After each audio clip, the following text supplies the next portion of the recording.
In behalf of versus on behalf of. What is the difference between these two phrases?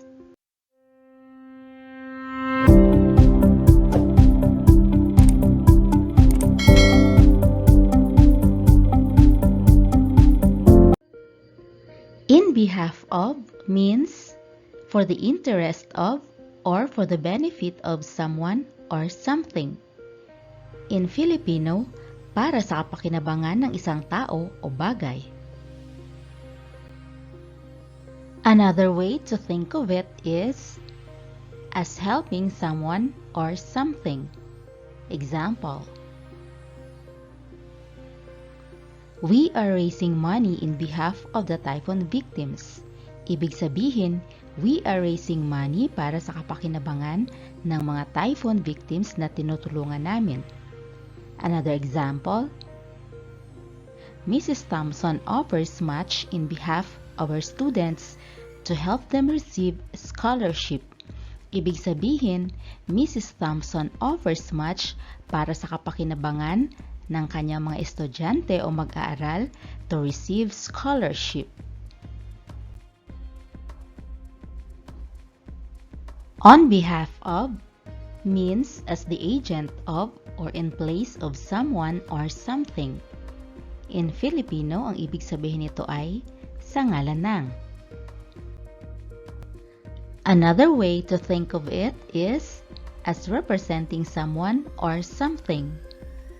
For example, ang tumanggap ng award as representative ng buong klase is the teacher. You would say, the teacher accepted the award on behalf of the whole class. Another example, gusto mong magpasalamat on behalf of your colleagues or kasama sa trabaho. You would say, I thank you on behalf of my colleagues.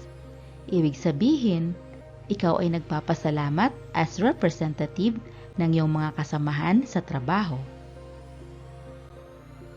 Tandaan natin na ang in behalf of means helping someone or something, samantala ang on behalf of means representing someone or something.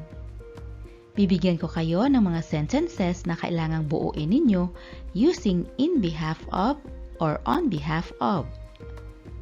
The first sentence is, blank, all who couldn't be here tonight, I want to say thank you for your support.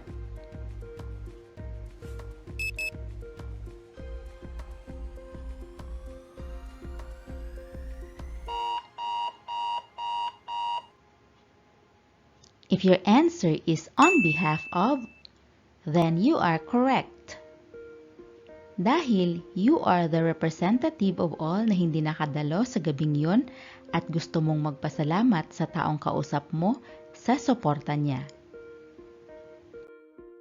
The next sentence is, he has power of attorney so he can sign the documents blank his father.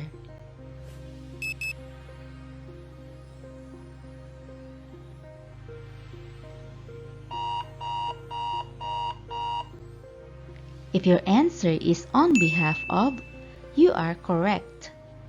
Kasi if you have the power of attorney or this written authorization and you can represent your father in any legal matter, you can sign the documents on behalf of someone or your father.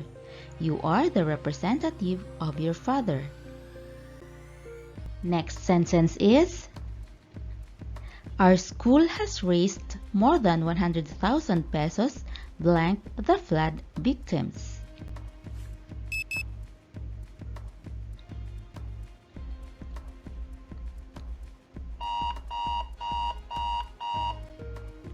If your answer is in behalf of, you are correct because you are helping the victims of the flood and you have raised money para sa kapakinabangan ng mga biktima ng baha. Next, I'm writing blank my mother to express her thanks for your gift.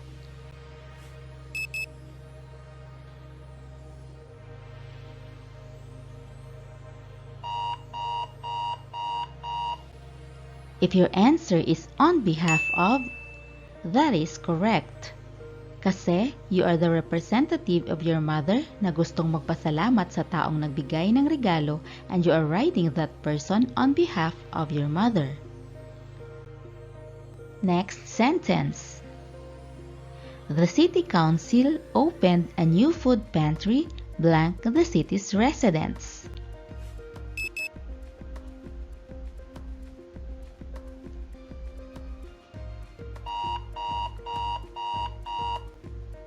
If your answer is in behalf of, then you are correct. Because the city council is helping the city's residents, that is why they opened a food pantry para sa kapakinabangan ng mga residente ng lungsod. For this one, you can write your answers in the comment section. Blank the local government unit, the congressman will finance gadgets to be used for online class, blank less fortunate but deserving students. What is your answer? Kung nakatulong sa iyo ang video na ito, please don't forget to click the like button, share it with your friends, and again, wag lang basta nood, mag-subscribe din. Thank you very much for joining me today, and I hope to see you on my next video. Bye-bye!